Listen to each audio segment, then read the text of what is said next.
Hello everyone, welcome to Knowledge Plus. इस video में आज हम लोग पढ़ने जा रहे हैं पटना कलम के बारे में। ये वीडियो जो है बीपीएससी मेंस को ध्यान में रखते हुए जीएस पेपर 1 का जो टॉपिक है पटना कलम, उसके लिए मेनली बनाया गया है। तो आइए शुरू करते हैं आज का वीडियो। तो सबसे पहले पटना कलम के बारे में जान लेते हैं, इसके परिचय के बारे में जान लेते हैं। तो देखिए, एक पेंटिंग का टाइप है, एक पेंटिंग का बोल सकते हैं कि एक शैली है पेंट करने का। इसका जो शुरुआत हुआ था ये मुगल काल के बाद हुआ था। पहले क्या होता था, जब मुगल लोग यहाँ शासन करते थे, अकबर का शासन था मेनली, मतलब कि मेनली अकबर के शासन के समय से शुरुआत हुआ था। तो उस समय जो था, राजा जो थे चित्रकारों को संरक्षण प्रदान करते थे, मतलब उनका पेंटिंग खरीदते थे, उनको फाइनेंशियली सपोर्ट किया करते थे। आम आदमी तो उस समय उतना जो है सुदृढ़ था नहीं कि हाँ वो पेंटिंग खरीद सके। जैसे कोई भी आदमी बेसिक नीड उसका पूरा होता है तब जा कर के ये सब काम करता है। पहले वो खाने के बारे में सोचता है, कपड़ा के बारे में सोचता है, फिर घर वगैरह बनवाता है, उसके बाद जाकर के वो थोड़ा सा समृद्ध होता है फाइनेंशियली, तब जाकर वो पेंटिंग खरीदता है। ऐसे कौन है कि जाकर के पेंटिंग खरीदेगा, है ना। तो जो ये आर्टिस्ट लोग होते थे किसी भी कला के, उनके लिए ज़रूरी होता था कि राजा जो है उनको संरक्षण प्रदान करे, उनको फाइनेंशियली हेल्प करे, ताकि वो स्वतंत्र रूप से, मतलब कि उन निर्बाध रूप से, है ना, बिना अपने परिवार के टेंशन लिए बगैर, बिना फाइनेंस का टेंशन लिए बगैर वो काम करते रहें। तो पहले मतलब चित्रकारों को, किसी भी तरह के कलाकारों को राजा के द्वारा संरक्षण प्रदान किया जाता था। लेकिन जब मुगल साम्राज्य खत्म हो गया, मुगल साम्राज्य का जब पतन हुआ, तो जो शाही दरबार होता था, जो राजा का दरबार होता था, उसमें जो कलाकार थे वो लोग एक तरीके से बेरोजगार हो गए। तो इससे क्या हुआ कि वो लोग जब बेरोजगार हो गए तो लोग रोजगार की तलाश में जो है, जो राजधानी था वहाँ छोड़ करके देश के अन्य क्षेत्र में गए। तो इसी तरीके से, इसी क्रम में देखा जाए तो 1760 ईस्वी में, 1760 में, 1760 में कुछ कलाकार जो थे पलायन का शिकार होते हुए, आप बोल सकते हैं, इधर इस एरिया का जो राजधानी था पाटलिपुत्र, वहाँ आकर बस गए। और पाटलिपुत्र आकर बसने का मेन रीज़न क्या था कि उस समय पाटलिपुत्र एक व्यापारिक केंद्र के रूप में काम करता था, है ना। यहाँ पे थोड़े से अमीर वर्ग के लोग रहते थे, तो इसलिए लोग पाटलिपुत्र आकर के, जो कलाकार थे वो बस गए। कुछ लोग दानापुर में आकर बस गए, है ना, मतलब पटना के आसपास, पटना और पटना के आसपास के इलाके में बस गए। इसीलिए चित्रकला का नाम मेनली पटना कलम कहा जाता है। ठीक है। अब देखिए, 1760 के बात किया जा रहा है, तो 1764 में जब बक्सर का युद्ध हुआ था, तो उसके बाद अंग्रेज लोग एक तरीके से यहाँ शासन करने लगे। बक्सर के युद्ध के बाद यहाँ के राजा बन गया, बोल सकते हैं। तो उस समय जो है, यहाँ पे देखा जाए तो मुगल साम्राज्य पतन हो रहा था, मुगल साम्राज्य का पतन हो रहा था, और अंग्रेज का एक तरीके से उदय हो रहा था, है ना। तो इसीलिए जो है इस पे दोनों कला का थोड़ा सा प्रभाव पड़ता है, मतलब कि अंग्रेजों का भी प्रभाव इस पे है और मुगलों का भी प्रभाव, क्यों, चूँकि कलाकार जो थे पहले मुगल साम्राज्य में काम करते थे, मतलब मुगल एम्पायर के शाही कलाकार वो लोग हुआ करते थे। जिनके जो काम करने का तरीका था, जो उनका आदत था पहले से, वो मुगल की तरह काम करने का था। तो इसलिए इनका जो इस पर ज़्यादा छाप मुगल का रहेगा, मुगल पेंटिंग का। और चूँकि अब खरीदने वाले जो लोग थे वो ब्रिटिश लोग थे, क्योंकि पेंटिंग खरीदने वाले लोग मेनली राजा राजा या फिर जो बड़े घर के लोग होते थे, बड़े व्यापारी लोग। अब जो है ब्रिटिशों का शासन आ चुका था इस इलाके में, पटना के आसपास, है ना। बंगाल का राजा वो लोग अंग्रेज बन गए थे। इस कारण से क्या हुआ, खरीदने वाले के हिसाब से भी कुछ उनके डिमांड के हिसाब से पेंटिंग बनाया जाएगा। तो ये पेंटिंग जो है मुगल प्लस अंग्रेज, जो ब्रिटिश कला है और मुगल कला है ना, दोनों का मिक्सचर माना जाता है। ब्रिटिश कला शैली और मुगल चित्रकला शैली, दोनों का ये मिक्सचर माना जाता है। ऐसा माना जाता है कि मुगल दरबार के, ठीक है, अकबर के दरबार में दो कलाकार थे, शाही बोल सकते हैं, शाही कलाकार थे। एक का नाम था नौहर, एक का नाम था मनोहर।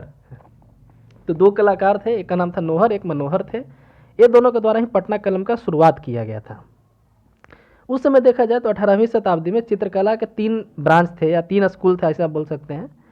एक मुगल, एक था एंग्लो इंडियन और पहाड़ी, एक पहाड़ी स्कूल था, एंग्लो इंडियन और मुगल।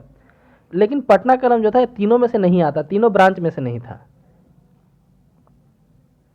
उसके बाद देखा जाए तो इसको मतलब फेमस करने में ब्रिटिशर्स का काफ़ी योगदान रहा, क्योंकि जो कलाकार बेरोजगार होकर पटना में आकर बस गए थे, तो उनका जो पेंटिंग था वो खरीदने का काम वही लोग किया करते थे। इसके अलावा जो है यहाँ के जो लोकल लोग थे, कहने मतलब जो साधारण लोग थे, जो पेंटर मतलब कलाकार जो लोग थे, वो अपने पेंटिंग का प्राइस काफ़ी कम रखने लगे ताकि उनका पेंटिंग ज़्यादा बिके, है ना। तो अब खरीदने वाले के लोग सामान्य वर्ग के लोग हो गए। इसलिए इस पेंटिंग में जो है मेनली सामान्य वर्ग के लोगों को दिखाया गया, जैसे मुगल पेंटिंग में राजा महाराजा को दिखाया जाता था। तो इसमें आप पटना कलम में मेनली आपको डेली का जो जीवन शैली है वो दिखाया गया है। जैसे धोबी का हो गया, कपड़ा धोते हुए, लोहार का आपको पिक्चर मिल जाएगा, फुटपाथ पर जो दुकान लगाया जाता है उसका पिक्चर मिल जाएगा, छठ घाट पर अर्घ देते हुए लोगों का पिक्चर मिल जाएगा पटना कलम में। यानी कि जो आम जिंदगी का जो रहने का तरीका है उसका चित्र इसमें पटना कलम में बनाया जाने लगा। इसके पहले जो भी चित्र बनाए जाते थे पेंटिंग के रूप में, उसमें राजा लोगों के आदेश पे बनाया जाता था, तो उसमें राज दरबार को दिखाया जाता था, राजा के शादी को दिखाया जाता था ना, तो ये सब दिखाया जाता था। तो इसलिए पटना कलम को इंडो ब्रिटिश शैली भी कहा जाता है। पटना कलम को इंडो ब्रिटिश शैली इसलिए कहा जाता है क्योंकि इसका जो काम करने के लोग थे उनका तरीका तो इंडियन था, मतलब मुगल के तरीके का था, लेकिन उनके डिमांड पे बनाया जाता था, खरीदने वाले के डिमांड पे, और खरीदने वाले ज़्यादातर ब्रिटिशर्स होते थे शुरुआत में। तो दोनों का मिक्सचर के रूप में रहा, तो इसलिए इसको इंडो ब्रिटिश शैली भी कहा जाता है। पटना कलम का जो चित्र है ये अधिकांशतः कागज पे बनाया जाता था, लेकिन कहीं कहीं हाथी के दांत पर भी बनाया गया है। इसमें जो है उस समय के बिहार के जो तत्कालिक जो जीवन था, सामाजिक, आर्थिक, राजनीतिक, जो भी आप बोल सकते हैं, उसका चित्र इसमें बनाया गया है ना। जैसे साधु संत का दाह संस्कार करते हुए भी, या फिर पढ़ते हुए बच्चों का पाठशाला का, उसके अलावा कुछ त्योहारों का पिक्चर इसमें बनाया गया है। इस तरीके से इसमें आम जिंदगी के जो काम करने के तरीके होते हैं उनका चित्र इसमें बनाया गया है। इसके अलावा इसमें पशु पक्षियों को भी दिखाया गया है, फूलों का चित्रण किया जाता था इसमें। अब इसकी विशेषताएं के बारे में देख लेते हैं। तो सबसे पहला तो विशेषता ये होगा कि इसमें जो है मुगल शैली जैसी भव्यता नहीं है। कहने मतलब मुगल जो पिक्चर बनता था उस जमाने में राजा के आदेश पे जो बनता था वो काफ़ी भव्य हुआ करता था, काफ़ी बड़ा हुआ करता था, वो काफ़ी उसमें बड़े बड़े चीज़ दिखाए जाते थे। लेकिन ये जो है ये चित्र जो होता था सादगीपूर्ण होता था। तो पहला इसमें यही लिखेंगे कि ये जो चित्र होते थे मुगल शैली की तरह भव्य तो नहीं होते थे, लेकिन ये सादगीपूर्ण होते थे। दूसरा इसमें लिख सकते हैं कि इसमें लैंडस्केप नहीं होता था। लैंडस्केप यानी आप बोल सकते हैं कि बैकग्राउंड नहीं होता था। सॉरी, लैंडस्केप नहीं लिखेंगे वहाँ पे, है ना, पृष्ठभूमि नहीं होता था, बैकग्राउंड नहीं होता था। बैकग्राउंड नहीं होने का रीज़न क्या है कि जैसे पहले राजा लोग जब चित्र बनवाते थे तो पीछे बैकग्राउंड में उनका महल रहता था या फिर सिंहासन रहता था, उस पर बैठा हुआ राजा इस तरीके का बनता था। लेकिन अब इसको खरीदने वाले लोग आम जिंदगी के लोग थे, मतलब साधारण लोग थे। तब बड़ी बेचारा अपना फोटो बनवा रहा है इस कलम में, मतलब कि इस कला से, पटना कलम में, तो पीछे वो क्या दिखाएगा, है ना। तो इसलिए इसमें जो आदमी रहता था उसी का फोटो जा रहा था, बैकग्राउंड का इसमें अभाव रहता था। बैकग्राउंड में जो है उतना ज़्यादा बैकग्राउंड पर ध्यान नहीं दिया जाता था, ठीक है। तो इसलिए चित्र ज़्यादा वास्तविक प्रतीत होते थे। कहने मतलब ये बस चित्र होते थे, इसमें शो ऑफ ज़्यादा नहीं रहता था। तो दूसरा इसका क्या बोलते हैं, प्रॉपर्टी हो गया, इसका विशेषता दूसरा हो गया कि इसमें पृष्ठभूमि का अभाव होता था या पृष्ठभूमि का ज़्यादा प्रयोग नहीं किया जाता था, है ना। पहला प्रॉपर्टी क्या है कि मुगल शैली जैसा भव्यता नहीं था, ये साधारण सादगीपूर्ण होता था। दूसरा कि इसमें कोई बैकग्राउंड नहीं होता था, कोई पृष्ठभूमि नहीं होता था। इसमें जो मनुष्य के चित्र बनाए जाते थे उसका नाक काफ़ी ऊंचा बनाया जाता था, चेहरा थोड़ा पतला, मूछ काफ़ी घना बनाया जाता था। अब देखिए इसका प्रॉपर्टी का रीज़न यही है कि जैसा खरीदने वाला लोग रहेगा उसी का डिमांड पे बनेगा। तो आम आदमी कैसे रहता था, है ना, घना बड़ा बड़ा मूछ रखे हुए उस टाइप का, ठीक है। चित्रों को रंगने के लिए जो रंग होता था वो प्राकृतिक स्रोत से तैयार किया जाता था, ठीक है। जैसे लाल रंग के लिए लाह का यूज किया जाता था। लाह जो है एक मटेरियल होता था, ठीक है। तो लाह से जो है लाल रंग प्राप्त किया जाता था। उसके अलावा देखा जाए तो सफ़ेद रंग मिट्टी से निकाला जाता था, जो उजली मिट्टी होती है उससे। काला रंग के लिए कालिख का यूज किया जाता था। नीला रंग जो है नील से, इंडिगो से, है ना, जो आज भी हम लोग कपड़ा में डालने के लिए यूज करते हैं। तो इस तरीके से जो है नेचुरल वे में जो है जितना भी हो सके इस तरीके से कलर तैयार किया जाता था। उसके बाद देखा जाए तो चित्र जो था वो कागज़ पे ब्रश से बनाया जाता था, और ब्रश जो है पक्षियों के फर से बनाए जाते थे, ठीक है। ब्रश जो है पक्षियों के फर से बनाए जाते थे, जो बर्ड्स होते हैं उनके विंग्स से बनाए जाते थे।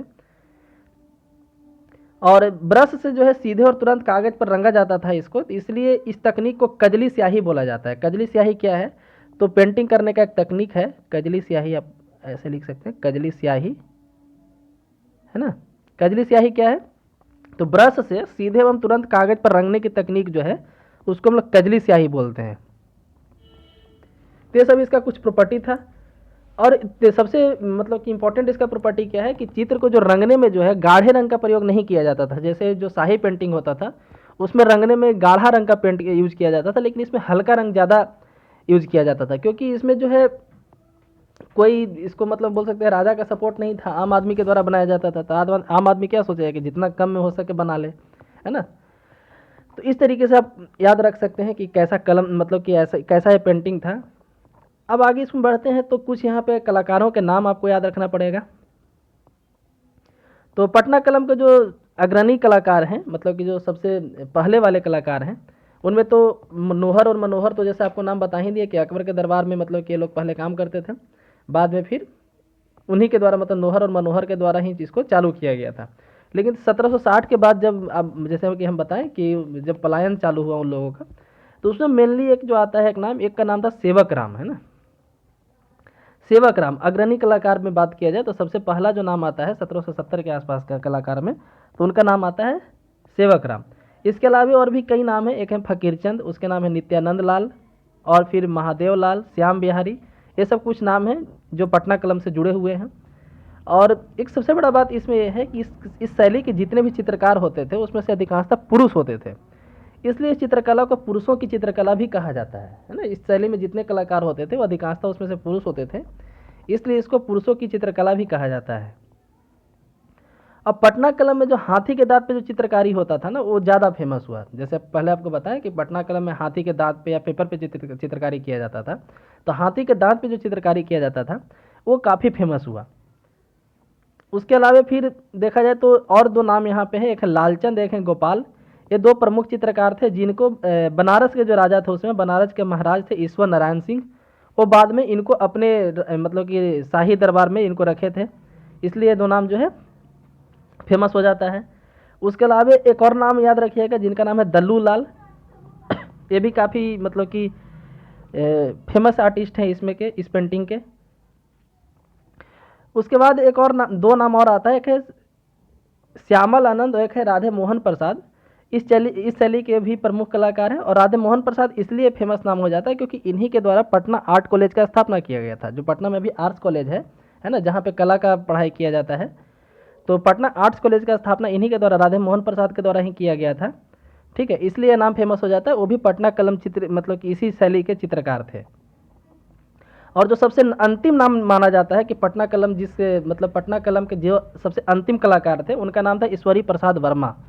तो ये भी याद रखिए कि ईश्वरी प्रसाद वर्मा जो थे भारत में पटना कलम शैली के अंतिम चित्रकार थे। उनके मरने के बाद पटना कलम शैली का अंत हो गया, मतलब कि आज ऐसे कोई कलाकार नहीं है उस समय के डायरेक्टली जुड़े हुए। इस समय के पटना कलम के जो पेंटिंग है, पटना कलम के जो पेंटिंग है वो पेंटिंग आज आर्ट्स कॉलेज या खुदा बख्श लाइब्रेरी जो है पटना में, उसके अलावा पटना म्यूजियम में आप जाइएगा तो आपको देखने को मिलेगा। तो इसी के साथ पटना कलम का ये वीडियो समाप्त होता है। यदि वीडियो पसंद आए तो लाइक करें, और वीडियो कैसा लगा कमेंट सेक्शन में ज़रूर बताएं। वीडियो पूरा देखने के लिए धन्यवाद।